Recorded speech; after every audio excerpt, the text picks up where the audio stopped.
দিন খুব ভালো স্বপ্নের ব্যাখ্যা জানতেন। এক লোক এসে মোহাম্মদ ইবনে সিরিনকে বলল যে আমি দেখলাম আমার ছেলে পানি খেতে খেতে পেটটা এত বড় হয়ে গেছে। এই একই স্বপ্ন আরেকটা লোকও দেখলো, দেখে এক মূর্খের কাছে জিজ্ঞেস করলো। সে বলল, সর্বনাশ, এত বড় পেট হয়ে গেছে, তোমার ছেলে তো মারা যাবে। ঠিকই কয়েকদিন পরে ছেলেটা মারা গেল। আর একই স্বপ্ন দেখে এই লোক মোহাম্মদ ইবনে সিরিনকে জিজ্ঞেস করেছিল, উনি বলেছেন যে তোমার ছেলে তো অনেক বড় আলেম হবে। ঠিক তাই হয়েছে, ওই ছেলে অনেক বড় আলেম হয়েছে। তো ফাইন্না রুইয়া তাকাউ আলা মা তুআব্বার, স্বপ্নের ব্যাখ্যা তেমন হয় যেমন এটার ব্যাখ্যা করা। রাসূল সাল্লাল্লাহু আলাইহি ওয়াসাল্লাম একবার স্বপ্নে দেখলেন যে তিনি, ওনাকে দুধ দেয়া হয়েছে, বাটিতে দুধ খাচ্ছেন, পরে আঙ্গুলের ফাঁক থেকে দুধ বেরোচ্ছে। এই সামান্য একটু দুধ রাসূল সাল্লাল্লাহু আলাইহি ওয়াসাল্লাম ওমরে ফারুককে দিলেন। সাহাবারা বললেন, মাযা আউয়ালতা বিহি ইয়া রাসূলুল্লাহ, এটা তাওয়িল কি? তখন বললেন, আউয়ালতু বিহি আল ইলম, এটা দিয়ে আমি জ্ঞান বুঝিয়েছি। মানে ওমরে ফারুকের আল্লাহ তাআলা অনেক জ্ঞান দিবে। স্বপ্নে কেউ দুধ খাচ্ছেন, এটা আপনার জ্ঞানের প্রতীক। রাসূল সাল্লাল্লাহু আলাইহি ওয়াসাল্লাম স্বপ্নে দেখলেন লোকজন দাঁড়ানো, কারো গায়ের জামা এতটুকু, কারো এতটুকু, কারো হাঁটু পর্যন্ত, আর ওমরে ফারুক জামা একেবারে টেনে হিঁচড়ে যাচ্ছে। তো সাহাবারা বললেন, মাযা আউয়ালতু বিহি ইয়া রাসূলুল্লাহ, এই স্বপ্নের তাওয়িল কি, ব্যাখ্যা কি? রাসূল সাল্লাল্লাহু আলাইহি ওয়াসাল্লাম বললেন, আউয়ালতু বিহি আদ-দীন আত-তাকওয়া, এটা দ্বারা আমি দিনদারি বুঝিয়েছি। মানে ওমরে ফারুকের দিনদারি অনেক বেশি।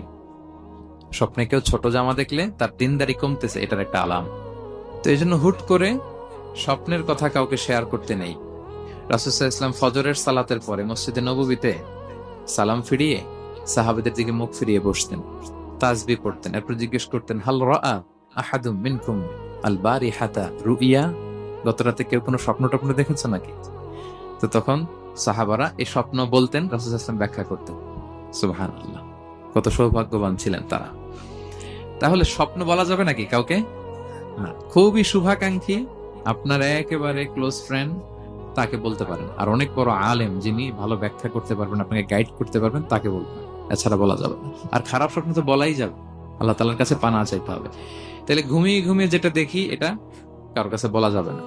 আর যেটা পাওয়ার আকাঙ্ক্ষা মানুষকে ঘুমাতে দেয় না, ওইটাও একটা স্বপ্ন। বলে না যে আমার জীবনের স্বপ্ন আমি এটা করব, এটাও স্বপ্ন। এই ভিশনও শেয়ার করা যাবে না কারোর সাথে। আপনারা তো ব্যবসায়ী মানুষ, টিপস শিখাই দিয়ে কিছু। বিশাল বড় একটা কিছু প্রজেক্ট নিছেন, শুরু করার আগে আপনি বলে ফেলছেন, শেষ, আর এটা হবে না। দেখবেন যে এখান থেকে কনস্পিরেসি, ওইখান থেকে শত্রুতা, ওইদিকে এটা করছে ওইটা করছে, আপনি আর আগাতেই পারবেন না। দুঃখজনক হলেও সত্য, আমরা বাংলাদেশিরা তো এগুলো তো অভ্যস্ত। সবার মধ্যে কম বেশি জেলাসি কাজ করে ন্যাচারালি, আমাদের বাংলাদেশিদের এটা আরো বেশি। আমি আমার প্রায় আলোচনাতে বলি যে আমাদের জাতীয় খেলা হাডুডু হওয়ার কারণ হচ্ছে এই খেলার ধরনটাই এমন, একজন সামনে যেতে চায়, 10 জন পা ধরে পিছনে টানতে চায়। তা আপনি আপনার ভিশন শেয়ার করলে বিপদে পড়ে যাবেন।